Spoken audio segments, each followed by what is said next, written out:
All right, ladies and gentlemen, welcome back. It is now time for some viewer calls. And why don't we start with Rudy A., who's on the line from Ohio. Hello, Rudy A. Hello, Steve. How are you? Good, sir. Thanks for weighing in. I appreciate it. Oh, no problem.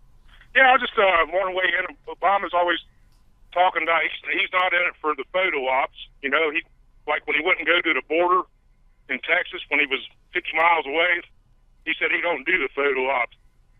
Well, I remember a 1-year anniversary when he killed bin Laden. He flew all the way around the world to make, what, a 20-minute appearance there at that Bagram Air Force Base. My nephew was over there. People died going out clearing the wire so he could make a 20-minute appearance, you know. People had to go out and make sure he was safe. You know, if that's not a photo op, I don't know what is. And he just denies everything. You know, he'll get in front of the cameras when it's good for him. Well, there's definitely yeah, good. You got another example? Well, like last week when he met with all the Muslim leaders, the American Muslim Conference or whatever. Did he have a camera in there? No. Probably didn't want no cameras. No, there's definitely, Rudy, there's definitely a pick and choose, which most people do, but there's definitely an element of hypocrisy. You're right. He doesn't go to church because he doesn't want to be a distraction, but he goes to public golf courses. He doesn't want photo ops at the border, but as you mentioned, that's a great example after he killed bin Laden on the anniversary. So the hypocrisy is rampant, and that's a good point, and I thank you for weighing in. Let's go to Steve J. in California. Hello, Steve. Good first name. What can I do for you? Thanks for having me on the show. I love your program. I love the way you tell it the way it is. It should Thank be more. you, sir. Tell your friends. Tell your friends. I appreciate it. Absolutely.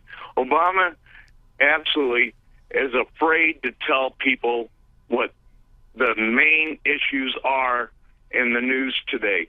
He won't commit himself to the American people what is really happening. He won't tell it the way it is.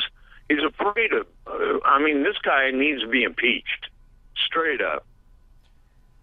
Well, you know, Steve, one of the responsibilities, not options, but really responsibilities of Congress is if they believe, as so many Republicans have said, that the president is trampling on the Constitution, he's breaking the law, if they really believe that he's doing that, I don't believe that the Constitution calls for them to file a lawsuit, which won't be heard for, maybe years. The Constitution demands that they rein in a lawless president.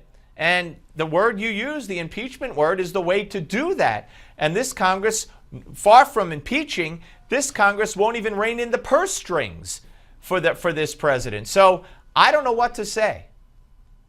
Is afraid to do what the people are requesting them to do. We've got such a corrupt system anymore. I'm embarrassed to be an American anymore. Well, I wouldn't go that way, Steve. What I would do is fight harder than ever to make sure that the White House follows the same path as most of the state houses in this country, the majority of the House of Representatives, the majority of the Senate. It's a tougher task, but it's not insurmountable, and we have to get a Republican in the White House and undo almost everything that this man has done, and we got to do it before it's too late. Let's go to Catherine in West Virginia. Catherine, we don't have a lot of time, but go ahead. I don't believe a word Obama says, quite frankly. I believe the reason he's staying the media is overstating the threat from Muslim terrorists is because it shows his failures as commander-in-chief. Well, yeah. I mean, Dinesh D'Souza basically just called him a denier when it comes to the role of that Islam plays in it. I couldn't agree more. I think there might be other reasons as well, but certainly he's misleading the American public, and this is the new. But he even lied, according to David Axelrod in his new book. He even lied about being against gay marriage when he said he was against it before he became for it. So you can't believe anything this man says. At least I agree with you on that, Catherine. Thank you very much. Thank you all. We'll do this again. The Daily Closing Bell Report with Rob Williams is next. Hold your breath, and we're coming back.